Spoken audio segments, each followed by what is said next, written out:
Hello, ladies and gentlemen. MarauderEX here with a discussion video. You guys have already seen the title of it, so there's really no... We're just going to jump right into it. You know what we're talking about? We're talking about the Switch. The Nintendo Switch. And in the background you can see my Shining Force 3 poster on the wall. As I'm trying to...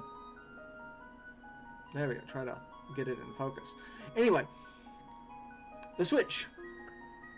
I've had mine for several days now, and I've been playing it since launch. I want to give my thoughts on it. And I apologize, I have some talking points that I want to try to cover, but I have not written a script or anything. I want this to kind of be off the cuff, as organic as possible, because I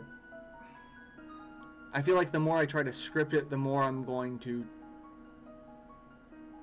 try to overcompensate certain arguments for others, but I want it to be as fluid as possible. And I'm going to start off by saying this concept, the console tablet hybrid, I'd heard before in the most unlikely of places. The Sega fan that I refer to in a lot of videos, one of the many forums that this person was banned from was screaming that this device here was going to be Sega's return to the hardware market. They were going to make something very similar to this. And they posted about it, and they posted all of these theoretical tech specs that they claim that they know someone from Nintendo, or not Nintendo, from Sega, disclosed to them, and that hardware engineers and their love of, discerning patent jargon, they were able to put this together. This was the device. And one of the other forum users pointed out that this device has a major identity crisis the way you have pieced it together. It doesn't know if it wants to be a console, it doesn't know if it wants to be a handheld, and I fear it will fail at both. And that is a statement that has lingered with me since the Switch's announcement. And one thing, I'm actually kind of curious how the Sega fan feels about the Switch, because it's basically their idea for what they're like, oh, Sega's coming back with this, Sega's going to be Jesus with this. And now Nintendo has done it, and there's still no sign that Sega's ever going to come back to consoles or hardware in general. So I'm kind of curious about that one. But the statement that the other user said, that it's going to fail as a console, it's going to fail as a handheld, because it doesn't know what it wants to be. That is the biggest problem with the Switch, that people don't know how to classify it. And because they don't know how to classify it, they are classifying it in comparison to one or the other, but not both. So if you hear a lot of arguments, it's the weakest console. Yes, it is the weakest console. It's also the strongest handheld. So you've got a give and take on this. Things like Zelda. Yes, Zelda Breath of the Wild is not hitting 1080p 60 FPS on the Switch. It's hitting 900 and being upscaled to 1080, which is causing some frame rate issues when it is in TV mode. 720 60 FPS for handheld mode. And that in itself is still leaps and bounds better than pretty much any other handheld. I know the Vita owners are basically saying this is the Vita 2, and I see a lot of that in their arguments. I see why they're making these arguments, because it makes sense. It really does. So that is the problem. It has a duality to it, and because of that duality, it's being very hard to market. I know people are like, if Nintendo marketed this as a handheld, I would have bought it, but they're marketing it as a console, so I don't want it because I know it's weak. Or people are marketing it as or if they market it as a console, it's replacing the Wii U line, and they can keep the 3DS line alive long enough to tell whether or not the Switch is actually going to be popular enough to cancel the line and actually merge both development teams into one thing. Which, that's something we've talked about on the channel before. Like, I can see if the Switch does well as a console and a handheld, that people at Nintendo are going to be like, okay, it's doing both. We can kind of drop support of the 3DS and just focus everything on the Switch. And so you'd get like the DS and 3DS quality games from Nintendo on the Switch, just slightly better graphics and resolution. So that's what I'm seeing, that possibility, but I also know things don't always live up to their possibilities. So that's going to be on Nintendo to figure out what they're going to do. How are they going to continue to market it? And I think they really need to continue marketing it as both, which I know is going to ostracize some people because they want it to fit nicely into one of these little boxes, but it doesn't. It won't. You can say you can say it's a console that you can take on the go, but it's a weak console you can take on the go, or you can say it is the most powerful handheld that also has a TV out option. But really, you're splitting hairs at that point. It's 6 of one, half dozen of the other, because it's the same thing in terms of marketing speak. So, I mean, the problem is saying that it's the weakest console. You're going to have people have the belief, oh yeah, it's weaker, so maybe I don't want to go with the weaker option regardless of if I can take it with me. As far as the Switch goes, I see that this is the natural progression of what they wanted to do with the Wii U. The Wii U having the ability to play off TV with a tablet device. The only problem is the tablet device was secondary. It was streaming from the console, so you could not take the tablet very far. In fact, its range of motion away from the base was not far enough. Like, I can take it directly upstairs, which is one of the bedrooms, but I cannot take it across the house because there's too many walls, too much signal interference. It's not playable there. But, you know, one room away in any direction, yeah, that's doable. But any more than that, then it's not. Whereas the Switch, I can literally take it out of my house, down the street, 2 counties over, another state, doesn't matter. It's still going to be playable. So I see that was their next step. I could see the train of thought. The only thing is about this, they've limited the screens. I don't understand why Nintendo went with 1 screen versus 2. The problem is once it is docked, it does TV out only. It does not do TV and tablet together because the device is the tablet. So that's the problem. You don't get that dual screen functionality, which in some cases I kind of like, in some cases I'm kind of disappointed by, because that dual screen functionality meant that you could have gotten DS and 3DS games on it.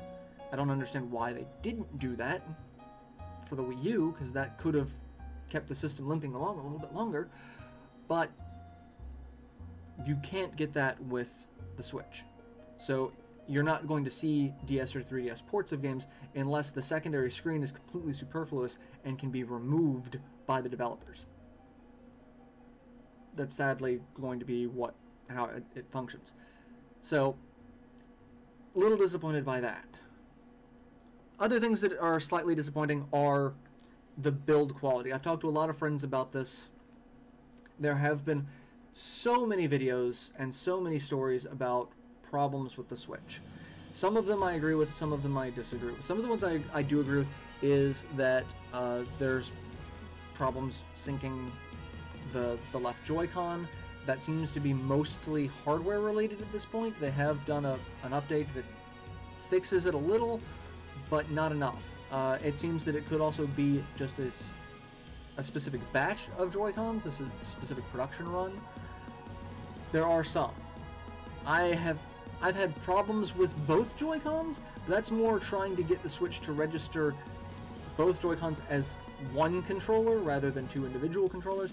Getting it to try to register that can be obnoxious because it tells you on screen, do this, and it's not working because it's registering them in a different way, and it's frustrating to deal with that at times, especially when you're trying to set up a game with friends. So there are some issues that I disagree with. Nintendo's policy on dead pixels. Everyone kind of blew up on this. I saw so many posts about it yesterday that blew up. Everyone's screaming, Nintendo, it's crap policy. Nintendo's not the only person with this policy. And I saw so many people posting other companies' policies about dead pixels on LCD screens. They were the exact same policy.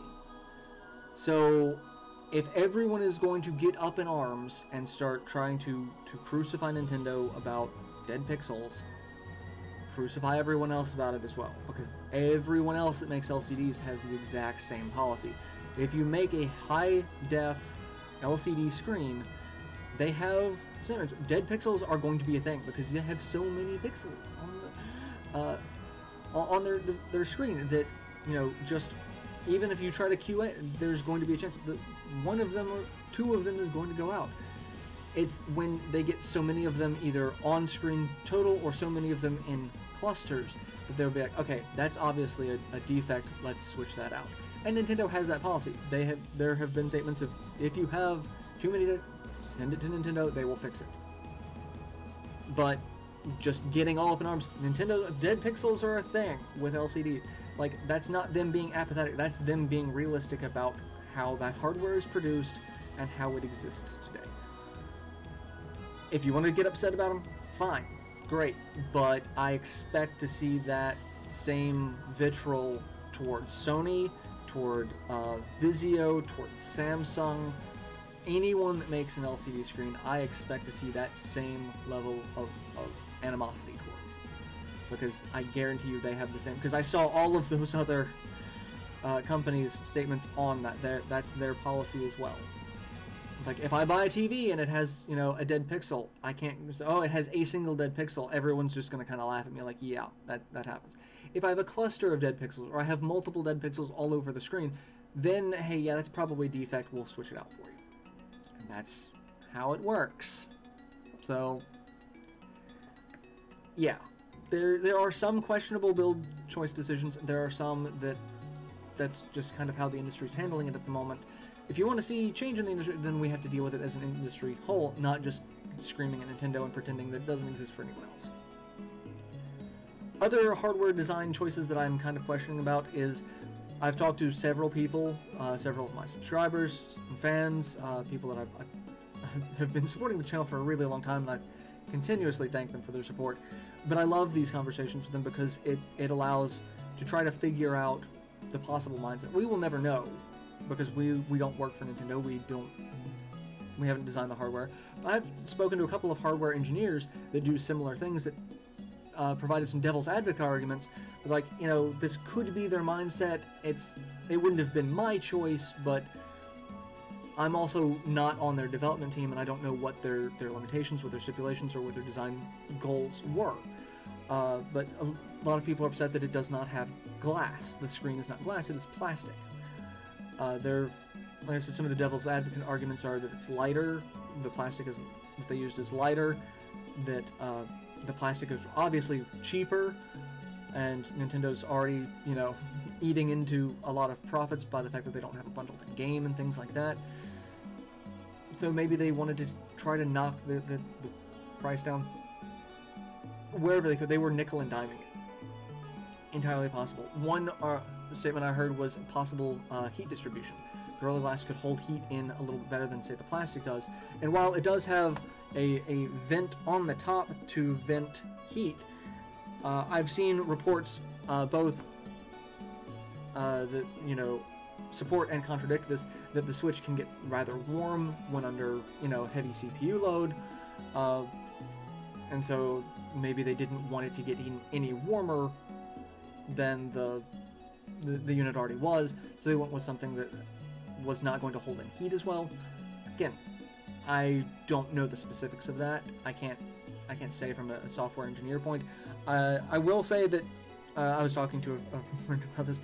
If I had the choice of having a slightly beefier console that's a little bit heavier with, you know, maybe even more beefy because maybe they needed a second exhaust fan or port or something, I would have preferred that, because I know it would have had a little bit more longevity as a portable device.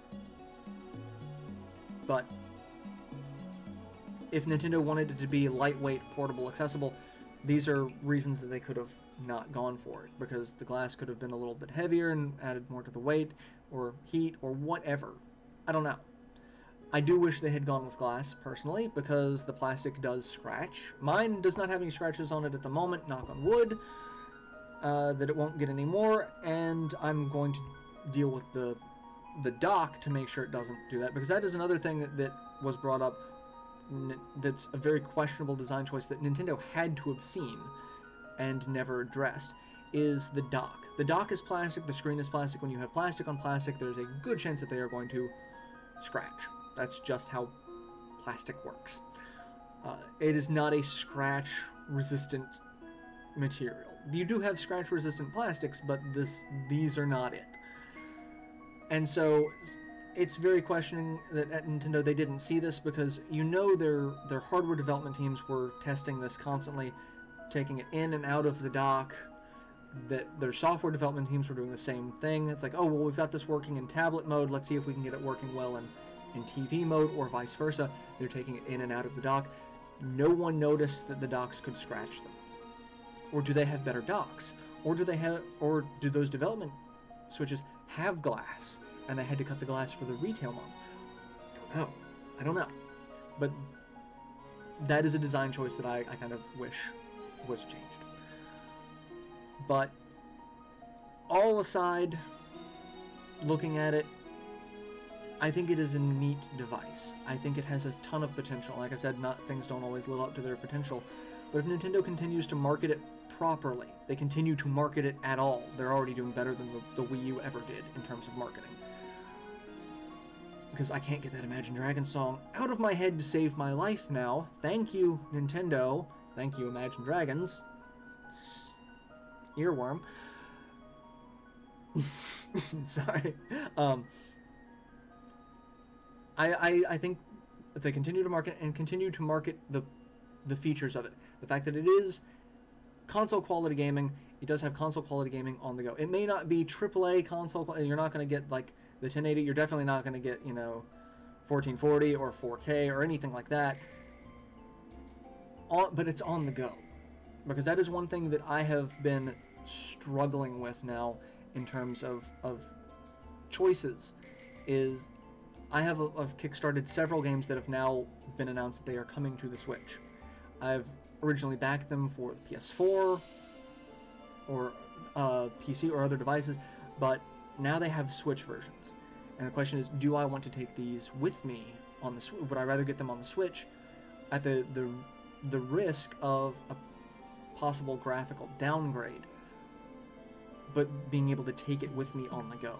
I have a copy of Disgaea 5 on the PS4 that I have not yet played, because I have reserved Disgaea 5, the Collector's Edition, for the Switch. Because I know I love tactical RPGs. The fact that I can take a console-level tactical RPG on the go is just mind-boggling to me. It has got me so excited for the device. That's the long and short of it, is I can take these games that I would normally sit here and play, and a lot of it, like, I never got into handhelds because I can't record from handhelds easily, and I do a lot of recording. But Disgaea 5 is a game that I want to Let's Play, and now I can Let's Play it. And I can Let's Play it very easily, because say I get done with sections of the story that don't require grinding, but I want to show off things that do require grinding. I don't want to grind on camera. I don't want to sit here and always have to be in front of my TV, being the only times I'm able to grind. Now it's, if I go out, I go on a trip, I go on vacation, I go do something, I can still do that off-screen play that I want to get to a certain point so that I can record it when I'm back. That is what sold me on the Switch. Really, Disgaea 5 is what sold me on the Switch. Everything else after that was just kind of, this can be done, it's gravy. That's it. There are some downsides to it, because we do get some games that are reported to be rather bad, like Dragon Quest Heroes. I can't ever pay attention to Dragon Quest naming scheme. The Dynasty Warriors-esque Dragon Quest game that is coming out, 1 and 2. I've heard frame rate issues are atrocious on that. Not entirely sure if that's just a terrible port, or if that's something that can be fixed with a update later on. Not entirely sure. If it's fixable with an update, I will probably pick it up. Otherwise, I'm actually rather disappointed that the frame rate is that bad on the game, which it sucks. That's not a problem necessarily with this. That's the problem with any port. You run the risk of the port not being optimized for the platform it's being ported to. At least in this case with the Switch, there are a lot of developers saying that it is very easy to develop and port to the Switch, even though it's not the standard x86 architecture that every other device seems to be using. They do say it is very easy to port to it, and that it does, because it does support things like Unreal, Cryware, things like that, that it's going to be easy to work with. So hopefully Dragon Quest Heroes, Warriors, Dynasty something or other, whatever that title is an outlier, and that everything else falls more into line. But some of the games that I've backed, like Indivisible, Bloodstained, Battle Chasers, several of the... I don't know about Battle Chasers. I know Indivisible and Bloodstained, there are very strong rumors, if not confirmations, depending on the game, saying that they are going to come to the Switch. And Bloodstained, for example, Metroidvania, like an actual Castlevania-style Metroidvania, like, I cannot imagine at the time that Symphony of the Night came out, being able to play Symphony of the Night on a handheld with the same, like, getting the same experience. Not, you know, a huge watered-down experience where they had to cut areas, or they had to cut sound, or they had to cut voice. The same experience on the go. Like, I was early on discussing that this is the Sega Nomad. This is the Sega Nomad. A lot of people like to say that this is the Vita 2. I like to say that this is the Sega Nomad. The Sega Nomad, if the Sega Nomad had come out earlier in the Genesis lifespan, say instead of the Game Gear, that would have been an amazing concept. You can take your actual Genesis games on the go. Mind-blowing. That's what this is. And that's the potential I see in this. That I know, again, doesn't always live up to potential, but that concept has sold for me. Obviously, I have one. So, it's really going to be up to Nintendo. Are they going to address some of these issues? In ways, are they going to make a kit that allows you to put little felt things inside the dock so it doesn't scratch your screen or the back of your console? Or are they going to do just complete hardware revisions? I've talked to a couple of friends. I can see there being a Switch 2.0 somewhere down the line that's going to address some of these issues. Some of the, maybe, like, we're not going to get Gorilla Glass through a software update. That's not going to happen.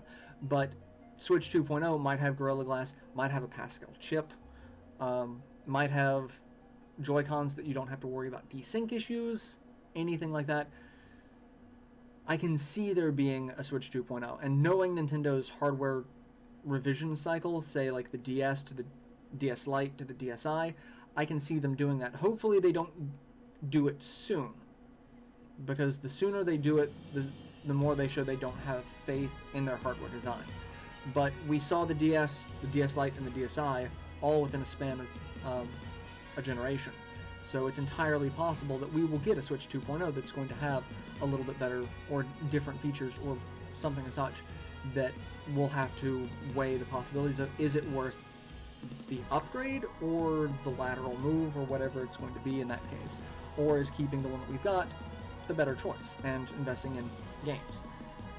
It would boil down to, are Switch 2.0 games compatible with Switch 1.0? Because if you start doing that, where only the 2.0 games are compatible with the 2.0, then you start getting into you're pulling some shady shit, Nintendo. So, but I fully believe there will be a hardware revision sometime in the future. Just following Nintendo's track record, I see it being possible. I see it being more than possible. I see it being highly likely. So we'll see how it goes. But as it is now, could I recommend picking up a Nintendo Switch? Yes. Yes, I could. If you have basically any sort of lifestyle where you leave your house, yes, I can easily recommend picking up the Switch. Just playing. I've seen so many posts online about people playing Zelda on their lunch break, and they're like, I never thought I'd be able to be playing this quality game on my lunch break at work without setting up a console to like, yeah. So, can I recommend picking one up? Yes. If you are still not entirely sure, because again, early adoption, it's one of the, I said to my viewers, it's a double-edged sword, because you get to show the support for Nintendo that you think that this concept is worth supporting, so that Nintendo continues the support, because you can get in that vicious cycle of no one bought the console, so developers aren't developing for the console, which means more people aren't going to buy the console because you don't have support for the console, and then you got that vicious cycle. It also goes in reverse. That's how the Wii was so successful, is so many people bought the Wii. Everyone wanted to develop for the Wii, even though they couldn't do the same quality games on the Wii, and the Wii got a lot of shovelware. But when you have an install base that size, it's stupid to not develop for the Wii. But given the power of this versus the power of the Wii, that you do run the risk of, yes, you've picked it up, yes, you're supporting Nintendo, you're supporting the developers that want to develop for this, you're turning that cycle around to where it's working positively instead of negatively, but you also have the early adoption problem of any of the physical bugs that we've talked about, like the screen, the Joy-Con, any other issue that pops up. You are stuck with that. That's you as the early adopter. If it is a physical hardware related issue, you are pretty much stuck with that. And while Nintendo builds really good quality stuff, this is probably the least Nintendo build device I've seen from them. Everything else, you can see a lot of their, like, they put a ton of engineering in it. They put a ton of engineering into this, but they also put a ton of engineering to make it the most solid device ever. Whereas the Switch, you have little things that just go like, who didn't, like the dock and the plastic. Who didn't see this? Why was this not addressed? And it's little things like that that Nintendo never really suffer from, that we see here, that's raising questions. But it's still, the hardware itself is still very impressive. It's the small build, a lot of small build choices that are starting to add up that raise questions. But yeah, I really think supporting it, I don't regret getting the Switch. That's a lot of people ask, do you regret it? It's like, no, I don't regret it, because there are already enough things just in the pipeline to make it worthwhile for me. And again, I don't get into a lot of handheld gaming because I can't record from it easily. Now I can record easily, very easily, without any sort of weird stipulation like the PSP I could record from, but it would shrink the screen for no reason other than Sony. I don't know. Which is one of the reasons why I never looked into the PS TV. But this is really it. I think it's a worthwhile device. I really think if you are a fan of Nintendo games at all, it's going to be worthwhile picking up. If you are a fan of mobile gaming, it's well worth picking up. If you are not, I don't want to say a snob, because graphics and frame rate are metrics that you want to strive for, but if you don't care about, as long as it's HD, as long as it's legible, and as long as it has decent frame rates, I can't recommend the Switch enough. Like, if you're like, if it's less than 1080p, I can't, it makes my eyes bleed. Like, I feel very sorry for you, but I don't understand, personally. So, I really can recommend the Switch. I really can. It's an amazing little device. And again, if Nintendo lives up to the potential that I see that it has, which, even if they hit half the potential that I see, which is being very generous for what they aimed for with the Wii U, that it's got a decent lifespan ahead of it. And the fact that its sales are amazing at the moment, the fact that it is selling like hotcakes, shows that it is selling so much better than the Wii U did, meaning that it is off to a better start, meaning at the very least it's going to have more life out of it than the Wii U did, because it already has a larger install base. It's going to have more people developing for it because of that install base. Whether that momentum continues or not is solely up to Nintendo. So hopefully they can keep that up, because I'm impressed. I really am.